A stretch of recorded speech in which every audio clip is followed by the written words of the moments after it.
prepare yourself.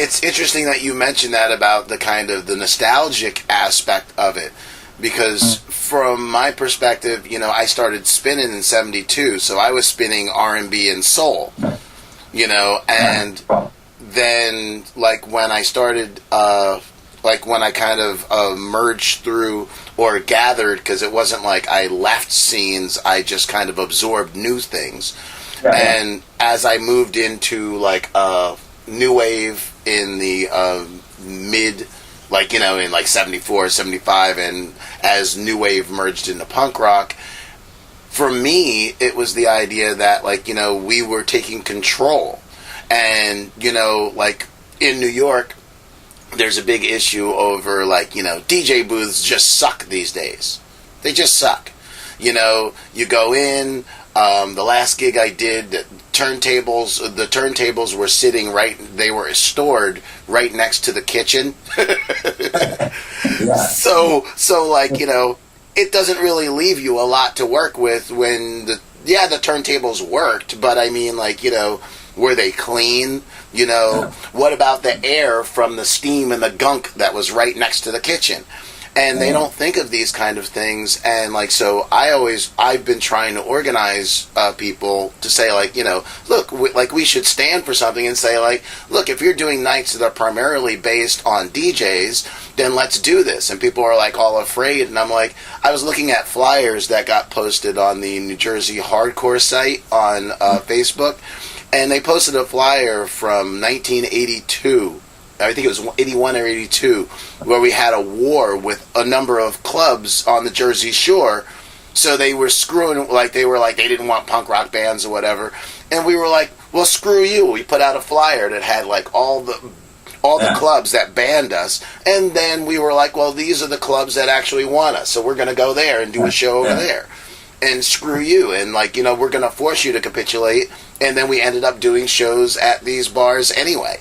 And it's just so could you speak to the kind of, like, what you see globally, like, kind of the difference between, because certainly when you played the United States, you didn't have the size audiences, at least in New York, that you did in other countries. Yeah, you know, I think, I mean, what I see a little bit in America is that that development that, you know, a lot of promoters just kind of lean back and want the record companies to take care of it, you know. So I think it's a problem that to me, that's really an American problem mostly. It's like people in clubs not really booking shows because they're excited about it so much anymore, because it's part of that structure now with, you know, like Live Nation and all these things that, you know, people lost that individual drive. I mean, there are situations, of course, where independent promoters do a great job, but I think it's kind of got out of balance, I think, in America. You really sense it's always, everybody wants somebody else to, you know, to solve problems or to do the promotion part, and I feel like people are not really working together in a way that, you know, where I see it succeeding, you know, because you need to have that drive to make something happen. You know, if you always hope for you know, the media to pick up on a band and then make that big and you can just sell the tickets, you know, or stuff like that, that's, you know, I think that's going to be very difficult. And we see it, for example, with Live Nation over here in Europe, that a lot of stuff they do doesn't really work because there's not that groundwork involved. You know, the local scenes are being destroyed. You know, that's another important factor, that you don't have people who feel really, you know, connected to a certain club, like they go, okay, this is my place. I mean, I'm really, picking out the negative examples here now, and because I kind of see it moving in that direction more. So of course there are always, the positive examples as well, but I think the whole direction that the industry is taking is that, it's like, just kind of destroy the small clubs, but that are really important to build up new things. Like if you a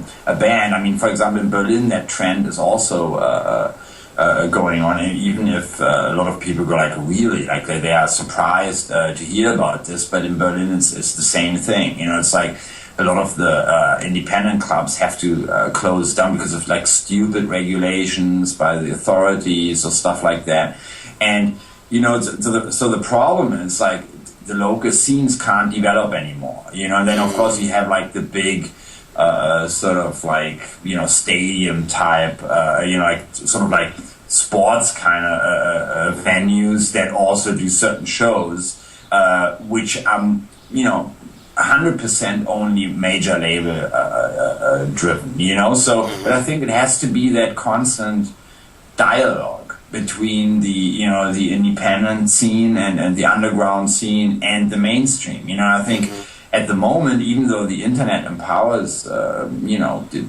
lot of musicians to have the distribution in a way that you can basically just upload stuff, it doesn't seem to have a huge effect on the local scenes as much as maybe you wish, like we wished like 10, 15 years ago, It's and I think that's a problem. You see that also, of course, in certain venues when it hasn't, it's not so much about the music anymore. It was always about, balance with selling drinks, selling tickets, all these things, but it has to be balanced out. If you feel like, a certain place just put on DJs because it's something you just do, or because it's cheaper than booking a band, and that's the only motivation, and then they just hope that you turn up with the laptop and play some MP3s, and as you described, they don't care about anything else. They don't even, I've seen places where, the sound systems,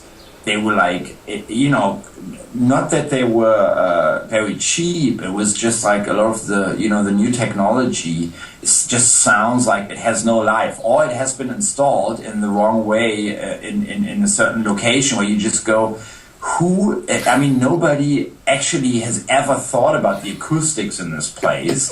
It seems like almost like some person in a suit or whatever, like, turns up and has this concept, of a club and how, it looks nice or whatever, but there's nothing, the music is just this little side thing that is like it has to be there, and if they could get rid of it, they would also do that. That's my impression sometimes. It's like, that's the difficult part. Like now these creative people. And I think that's a mistake. A lot of people think now that you can't really. Like have a strategy behind building a local scene or something. It's almost like winning the lottery. A lot of people think like that. They go, we just try a few different things and hope something sticks. And I think this is the difference from what you said earlier, like about the 70s and the 80s especially, where it was about taking control. It's like if you would have spoken to the early hardcore scene or punk rock scene, would have said to them, hey, let's just try a few things and see, hopefully one of them works, everybody would have been like, are you crazy? Like, we got a mission, Right. We got a plan. Like, we got this exciting music. That's what we're going to push. Like, and we're going to find ways of making this work rather than in an established structure, see what kind of music randomly is being liked by people, and I think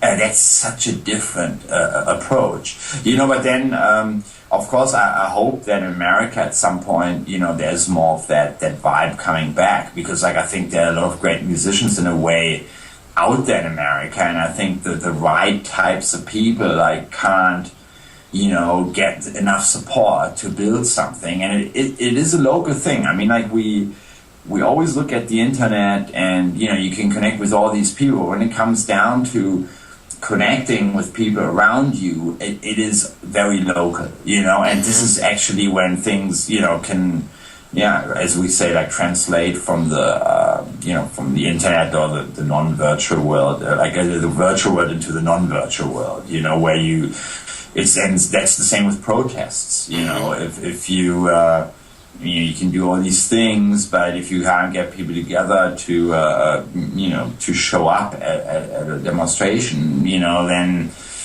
it's not that powerful, or you could say the same about not turning up at for the elections to vote or whatever. It's like it's that same process. I think that also goes for the music a lot. And but let's see. I see also a lot more people understanding that. I mean, this is what was so great about, for example, South America. The shows we've been playing there.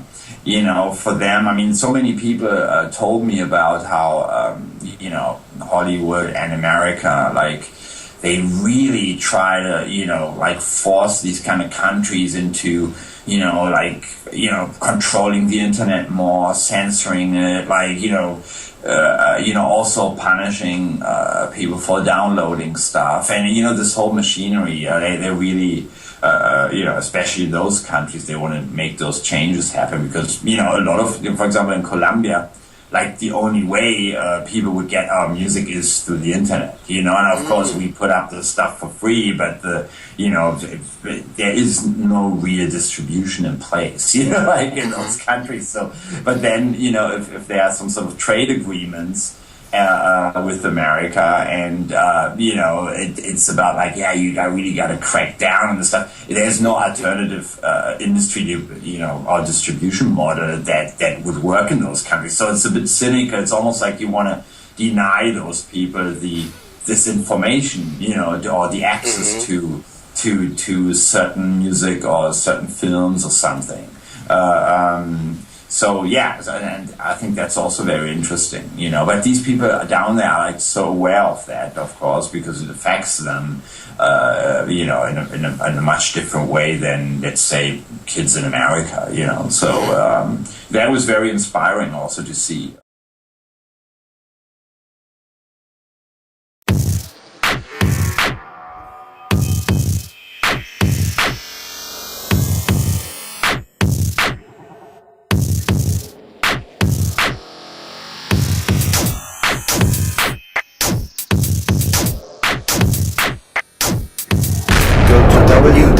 www.s6k.com/impact to join our revolution.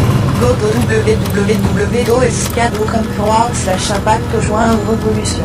Go to www.s6k.com/impact to join our revolution. Go to www.s6k.com/impact to join our revolution.